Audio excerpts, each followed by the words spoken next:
Hallo zusammen und herzlich willkommen zu einem weiteren Video. Im heutigen Video möchte ich euch zeigen, wie ihr verrostete Schrauben im Motorraum ersetzen könnt. Da gibt es natürlich unterschiedliche Möglichkeiten. Ich habe bei mir ja vor einiger Zeit eine andere Motorhaube verbaut. Eine Motorhaube mit Entlüftungsschlitzen. Das ist natürlich extrem hilfreich, wenn ich das Fahrzeug auf den Trackdays bewege. Und da ich das Fahrzeug hauptsächlich für den Track-Einsatz habe, war mir auch bewusst, dass das eben gewisse Probleme mit sich bringt. Zum Beispiel eben solche verrosteten Schrauben. Dieser Verrostungsgrad ist jetzt aufgetreten, nachdem ich die Motorhaube circa ein Jahr im Einsatz hatte.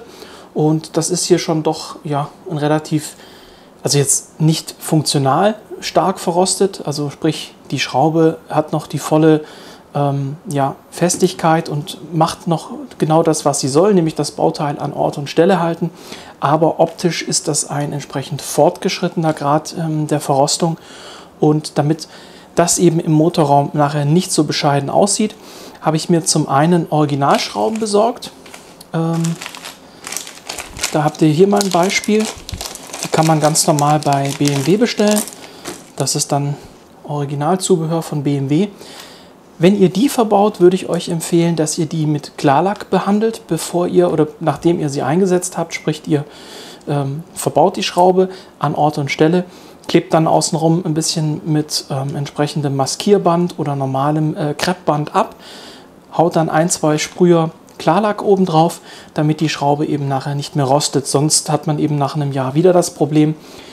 Wie gesagt, bei mir ist es jetzt eben vor allem aufgetreten, weil ich die Motorhaube getauscht habe und durch diese Entlüftungsschlitze in der Motorhaube Wasser in Richtung Motorraum tropft. Und das sammelt sich dann eben an gewissen Stellen, wo sich diese Schrauben hier befinden. Jetzt gibt es, wie gesagt, unterschiedliche Möglichkeiten, durch was ihr das ersetzen könnt. Ich habe mal hier zwei Beispiele vorbereitet. Zum einen könnt ihr hier solche Aluminiumschrauben verwenden. Die sind auch etwas leichter als die Originalschrauben, wobei die Originalschrauben, ich weiß gar nicht genau, was das für ein Material ist. Nach Aluminium hätte ich gesagt, sieht es fast nicht aus.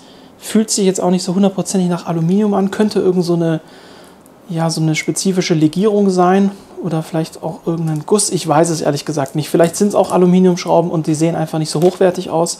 Aber dann würde mich wundern, dass die Korrosion so stark ist, denn Aluminium oxidiert eigentlich, das sieht dann anders aus. Das sind dann so eher weiße Flecken und das ist ja hier schon ganz klassisch eben Korrosion, also Rost. Und wie gesagt, Aluminiumschrauben oxidieren für gewöhnlich, deswegen das hier kann eigentlich kein Aluminium sein. Das muss irgend so eine Speziallegierung sein. Reiner Stahl ist es auch nicht. Ich habe, glaube ich, hier auch irgendwo einen Magneten. Können wir das einfach mal testen. Okay, doch, ich nehme alles zurück. Es ist eine ganz klassische Stahlschraube, die ist irgendwie nur oberflächenbehandelt, damit die eben nicht klassisch nach Stahl aussieht. Also da ist irgendeine Art von Schutz obendrauf, der allerdings, wie gesagt, auch nicht so hundertprozentig funktioniert. Egal, worum es ja eigentlich geht, wie gesagt, meine Option oder sage ich mal die zwei Optionen, die ich jetzt hier zeige, ihr könnt das durch solche farbigen, also sprich eloxierten Aluminiumschrauben ersetzen mit entsprechenden Unterlegscheiben. Da gibt es unterschiedliche Shops, wo ihr sowas beziehen könnt. Das findet ihr bei Amazon, das findet ihr bei spezifischen Shops im Netz. Da gibt es unterschiedliche Quellen. Ich habe jetzt einfach mal welche von Amazon bestellt. Wie gesagt, wie gut oder schlecht die sind, kann ich jetzt noch gar nicht sagen. Wenn es Aluminium ist und eben eloxiert, sollte da eigentlich nichts passieren. Also sprich, die sollten auch weiterhin so schön aussehen und eben nicht anfangen zu korrodieren. Wobei, wie gesagt, Alu rostet ja nicht. Also das ist ja dann keine Korrosion, die dann bei Alu entsteht. Aber das heißt, es gibt eben diese unterschiedlichen Möglichkeiten. Die andere Möglichkeit ist eben auch Aluschrauben, aber mit solchen etwas größeren Unterlegscheiben und dann eben auch farbig. Da gibt es, wie gesagt, unterschiedliche Möglichkeiten. Das gibt es jetzt hier in Schwarz, in Rot, in Blau oder eben hier in diesem Purple, also in diesem lila Ton. Ich werde jetzt mal testweise dieses Lila bei mir verbauen, einfach um so ein bisschen Kontrast im Motorraum zu haben. An den Stellen, wo ich die Schrauben tausche, sind die meisten Bauteile schwarz. Das heißt, das ist ein ganz schöner Kontrast eben zu dem Schwarz. Als erstes zeige ich euch jetzt aber, wie das aussieht, wenn ihr diese, sage ich mal, schwarzen Aluminiumschrauben verwendet, die hier eloxiert sind, mit den etwas kleineren Unterlegscheiben. Da blende ich euch jetzt einmal den Prozess ein, wie ich hier die Originalschrauben tausche und wie das dann aussieht mit diesen eloxierten Schrauben.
So, jetzt habt ihr also gesehen, wie ich die Originalschrauben, diese eben schon entsprechend verrostet waren, durch diese Aluminiumschrauben hier ersetzt habe.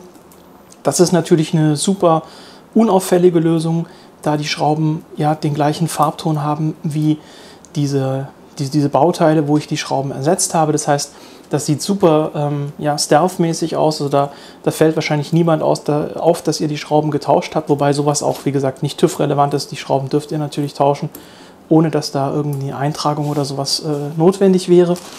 Was ich jetzt noch zeige im zweiten Schritt ist eben, wie es hier aussieht, wenn man, das ist auch die finale Lösung, die ich dann nachher im Auto eben dauerhaft fahren werde, wie das aussieht, wenn man hier diese Schrauben verwendet mit den etwas größeren Unterlegscheiben. Hier, wie gesagt, die sehen zwar also super stealth aus, weil die eben ja komplett schwarz auf schwarz sind. Allerdings habe ich keine besonders großen Unterlegscheiben gefunden. Und wenn man das jetzt mal vergleicht, die Original-Unterlegscheibe, die ist doch deutlich größer.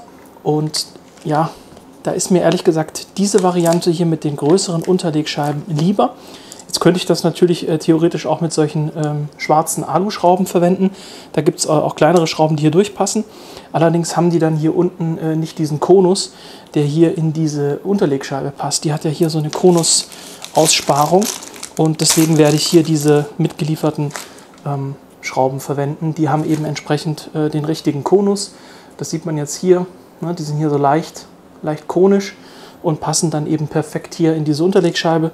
Und dann ergibt das ein ganz sauberes, flaches Bild. Das heißt, ja, das sieht dann, denke ich, auch sehr schick aus und ist, wie gesagt, an der Stelle mit dem Schwarz an dem Bauteil auch ein sehr schöner Kontrast. Das heißt, ich zeige euch jetzt hier auch nochmal, wie ich eben die entsprechenden Schrauben alle tausche. Vorne im vorderen Bereich, wo ich eben das Problem habe mit der Feuchtigkeit durch diese Tauschmotorhaube, und ersetze die jetzt hier alle durch diese lila Unterlegscheiben oder durch diese Purple Unterlegscheiben mit diesen silbernen Schrauben. Das seht ihr jetzt.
So, jetzt habe ich euch beide Varianten gezeigt. Einmal eben hier die Verwendung von diesen Aluminium, also diesen Aluschrauben, die eloxiert sind, und einmal hier von den normalen Aluschrauben mit diesen spezifischen, etwas größeren Unterlegscheiben, wo dann auch der Schraubenkopf eben komplett in der Unterlegscheibe versinkt.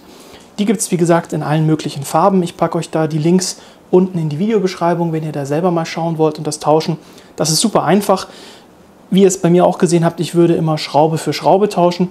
Wenn ihr alle Schrauben auf einmal löst, dann kann es eben sein, dass das entsprechende Bauteil einfach nicht mehr an Ort und Stelle verbleibt. Und dann habt ihr da deutlich mehr Aufwand als eigentlich notwendig. Deswegen, wie gesagt, immer Schraube für Schraube tauschen, dann kann da gar nichts passieren. Ist super leicht zu machen und wie gesagt, gibt nachher auf jeden Fall einen sehr schönen Look im Motorinnenraum. Ich hoffe, es war was Hilfreiches für euch dabei. Ich wünsche euch eine gute Zeit und hoffentlich sehen wir uns auch im nächsten Video wieder. Bis dahin, ciao!